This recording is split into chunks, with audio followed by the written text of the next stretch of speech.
Прывітанне, я Максим Жбанкоў, і гэта праект 100 год Белкіно. Пілім гісторыю на эпізоды, робім адмысловы серыял. Пра што? Пра прыгоды беларускасці ў краіне спрадвечнага партызанства. Пра экранныя справы ды патаемны стайл, пра то, як з беларусаў русскіх рабілі, ды не вырабілі. Да, когда я была маленькая, мой отец жил в Архангельске. Я немного ходила в русскую школу. Так что, как видите, я жила на вашей родине и могу называться землячкой. В минулым выпуску разбирали летутенные 60-е. Кодекс свободы, экранная партызанка и Франциск Скарына суперстар. Сегодня говорим про 70-е. Новая тема – голосы ниоткуда. Наближение пустачи. Кіна няма. Пачнем, як завжди, з агляду эпохі, чарговий припинок 1970-х. Китайский правадыр Мао Цзэдун обвяшчае Советский Союз фашистской диктатурой. Між тым Советы адзначаюць 100-гадовы юбілей дзядулі Леніна. Падчас масавых хваляванняў на польскім узбярэжжы паліцыя забіла каля 100 працоўных, больш за 1000 параненых. У Ленинграде 12 советских громадян спрабавалі захапіць самолет.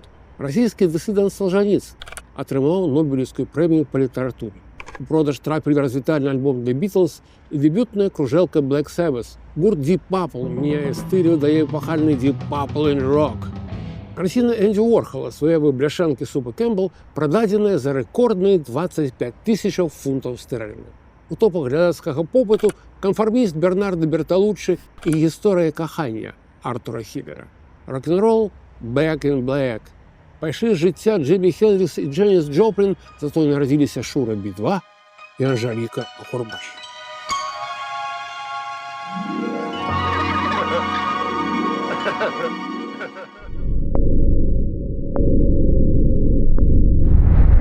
Чаму 70-е? Бо акурат тады Белкіно ў чарговы раз заносіць на віражы. Дзяржаўную кінаіндустрыю клічуць падтрымаць імперыю, што здарылася чарговы палітычны калапс. У 68-м савецкія танкі ўвайшлі ў Прагу, каб выпраніць чэшскі сацыялізм, і гэтага не зразумела. Нават добрая частка адданых суайчыннікаў. Трэба было тэрмінова давесці народу, што савецкія дагэтуль самыя лепшыя, шчырыя, годныя ды сумленныя. Варта далей сябе любіць і супрацьстаяць усім гэтым нікчынным заходнікам, бо ў іх усё за грошы. Так паўстае плынь палітычнага кіно. Важкай яе пляцоўкай стаўся менавіта Беларусі. Глядзі і лічы. Хронікі ночы, Чорнае сонца, Вашынгтонскі карэспандэнт, а таксама першы і, пэўна, найбольш цікавы – міравы хлопец.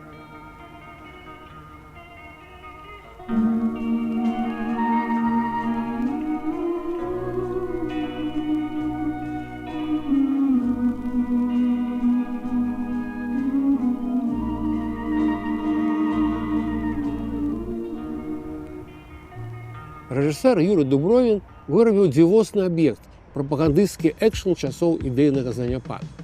Дзесьці ў далёкім замежжы савецкія хлопцы змагаюцца за буйны кантракт на закупку мазаў. Але дзеля гэтага трэба перамагчы ў гонках па горнай трасе і абысці капіталістычных канкурэнтаў. Хлопец атрымаўся простым як бургер, яго файна глядзіць і разбіраць на складнікі. Вось прывабны фронтмен, бландзіністы прыгажун Алялін. Вось нашыя мазы, найлепшыя ў свеце. Вось нашыя песняры з плачам пра бярозавы сок. Мы трудную службу сегодня несем вдали от России, вдали от России. Што яшчэ? Ага, праверны сюжэт. Рызыкоўныя раллі на проста пазычаныя з французскай стужкі «Плата за страх».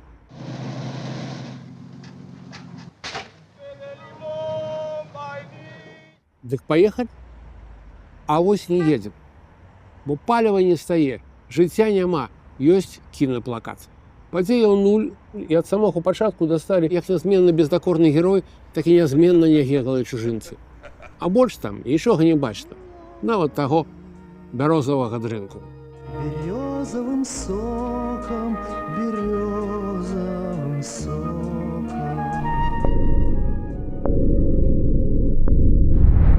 Заняпад ідэалогіі параджае дзіўныя творчыя стратэгіі, калі праз адсутнасць уцямных змястоўных наводак пачынаюцца гульні са стылем. Не, ну што б ты зрабіў, калі няма куды падзецца з дзяржаўнай кінаіндустрыі і нічога акрамя дзяржзамовы табе не свеціць.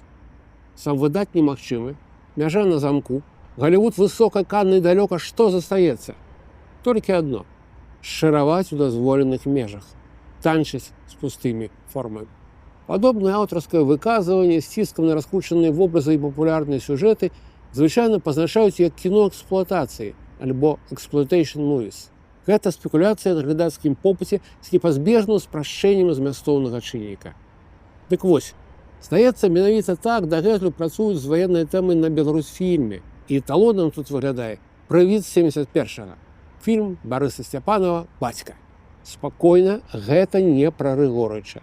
Там пра славутага партызана Міная Шмырова і пра ягоных дзетак, забітых у закладніках.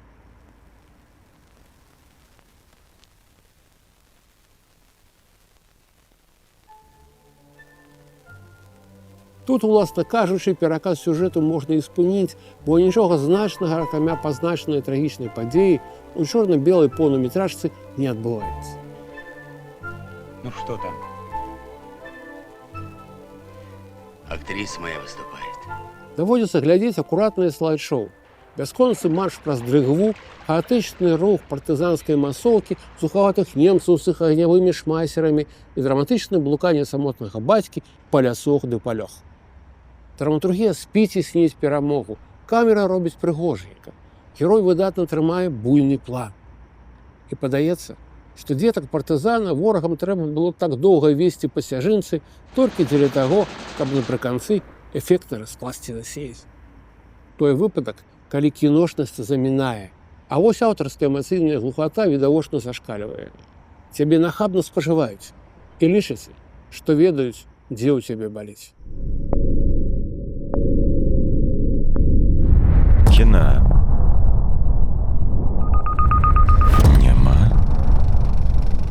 Савецкія 70-е – час паўзы, а сутнасць вектара руху і рэальнай перспектывы, фрагментацыя лёсаў, сыход у ціхае асабістае.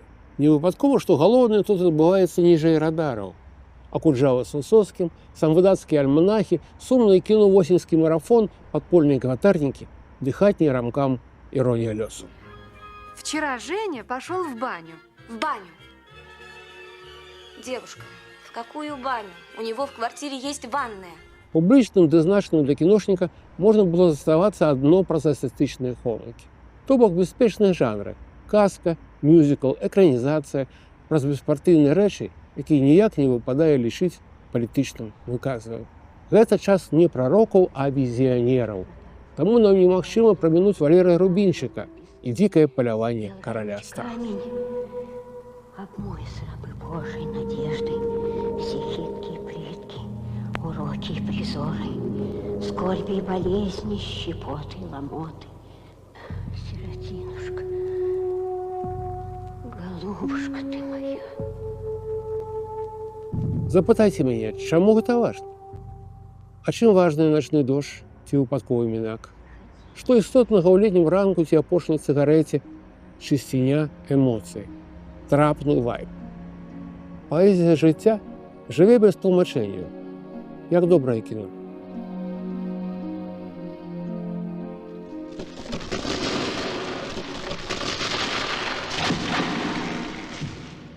Дзікае паляванне рабілася разам з аўтарам кніжкі Владимиром Караткевічам, і дамовіцца было цяжкавата. Караткевіч абараняў сюжэт, Рубінчык – карцінку. У выніку ад дэтэктыўнай лініі засталіся адно шматкі ды рэшткі, а фільм канчаткова сышоў у дэкадэнцкі чорны рамантызм. Ён разлятаецца на кадры да сцэны, як расцярушаны сшытак невядомага артыста. Але можа гэта і на карысць глядача? Не глядзі, а разглядай.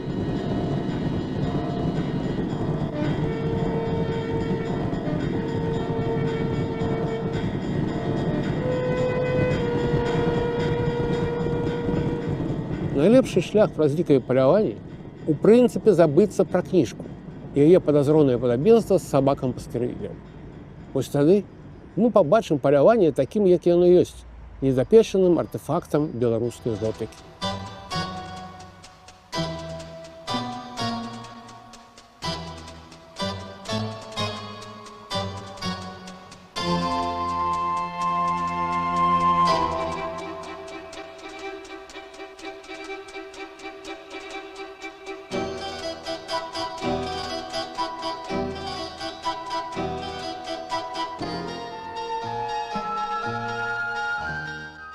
Жахаўка патрабуе жорсткага тэмпа-рытму, а тут яго няма. Готыка прагне эмацыйнага надрыву, а тут усё нечакана сыходзіць у пастаральныя віньеткі. Таямніцы вырашаюцца самі па сабе, героі рухаюцца як паснулая рыба, хто перамог, так ніхто не змагаўся. Што ж адбылося? Правінцыйны артхаус, балотная барокка. Нібыта абкураны Фелліні, пераглядзеўшы Тіма Бартона, прыснуў у крэслах і прысніў беларус.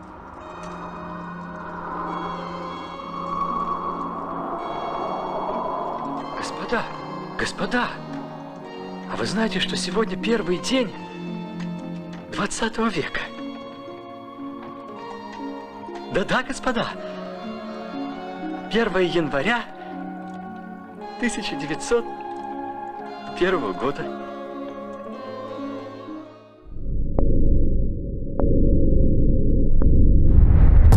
Калі парады больш не працуюць, запускай балаган.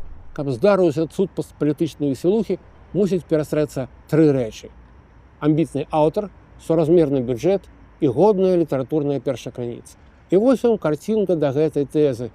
Малады рэжысэр Леонід Нечаеў быў у 74-м фактычна сасланы з метраполію Менск, бо хацеў рабіць мастацкае кіно, а ў Маскве жадаючых хапала і без яго. Але тое, што падавалася творчым тупіком, апынулася выдатнай перспектывай. Падчас шматгадовай менскай камандзіроўкі Нечаеў стварыў залатую серыю дзіцячых тэлефільмаў. Першым у 75-м выпуснулі «Прыгоды Буратино». Открою вам еще секрет. Я сделан на радость людям. Таким носом? Ах, вам не нравится мой нос? Да это же Буратино. Ну, посмотри на него хорошенько. Что, запомнил мой нос? Ты еще услышишь о нем. Яшчэ ў 39-м казку Алексея Толстого экранізаваў Александр Птушко, а ў 59-м з яе зрабілі мульцфільм. Аднак Нечаеў здолеў знайсці свой арыгінальны падыход. Ён абраў фармат эксцэнтрычнага мюзікла, і зацёртая да дзірак гісторыя адразу набрала новыя абароты. Тут заспявалі ўсе: Буратино, Папа Карло, Карабас и Дуримар, кот, лиса, черепаха и жабки. Но от жадности ква-ква и от скупости, но от подлости ква-ква и от глупости, и еще от хвостовства ква-ква-ква, ква-ква-ква, не поможет твой товар, злой противный Дуримар. Фасонная манера и шыкоўны меладызм кампазітара Рыбнікава зарабілі кіно хітовым, а вострыя вершыкі Булата Акуджавы прымусілі всю краіну спяваць пра поле чудес в стране дураков ці мурчаць «Какое небо голубое». Какое небо голубое. Мы не сторонники разбоя. На дурака не нужен нож. Ему с 3 короба наврешь. И делай с ним, что хочешь. Деткі ў галоўных ролях былі проста деткамі ў галоўных ролях. А вось сапраўднымі зоркамі фільма сталі Елена Санаева і Ролан Быков. Іх шалёная парачка Лісы Алісы і кота Басілева фактычна скрала шоу. Яны вымушаюць прагнуць чакаць іх чарговага з'яўлення, біць у ладкі і не пытацца, чаму гэта ў вас кот без хваста. Дык што ў выніку з кіно? Яно добрае ці як? Адразу не скажаш. Дзіўны мікс дзіцячага наіву і узорнага прафесіяналізму хістае стужкаю саркастычнага гратэску ў дзіцячы ранішнік і наадварот. Бачныя хібы сюжэту і страта рытму, муляюць вока дрэнныя зробленыя свячкі ды павучкі, глядзець на гэтае шчасце часам забаўна. Часам няёмка, працуе не ўсё, але калі торкае, дык на ўсе 100.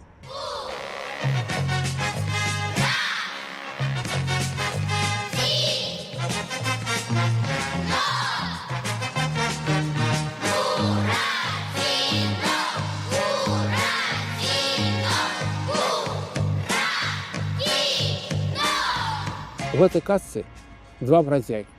Першы кіношны. Леонід Нечаеў бліскавічна зрабіўся народным героем, наздымаў у Беларусі яшчэ 5 казак. Другі музычны. Малады Сергей Михалок со сваімі ляпісамі пэўны час перапявалі песеньку з фільму замест «Бураціна», згадваючы вядома каго. Тады было смешна, зараз ужо не.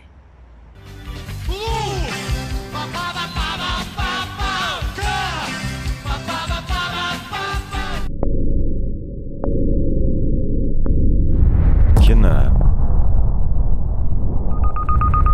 няма. Нашы 70-е блукаюць у мроях і бадзяюцца па дрыгве, як геклыя рамантыкі, наіўныя казачнікі, партызаны без боекамплекта. Вектар руху невідавочны, далягляды сумнеўныя. Хочаце пакаштаваць эпоху самастойна? Спасылкі на фільмы шукайце ў апісанні да гэтага відэа. Глядзіце, думайце, спрачайцеся ў каментарах. Што далей?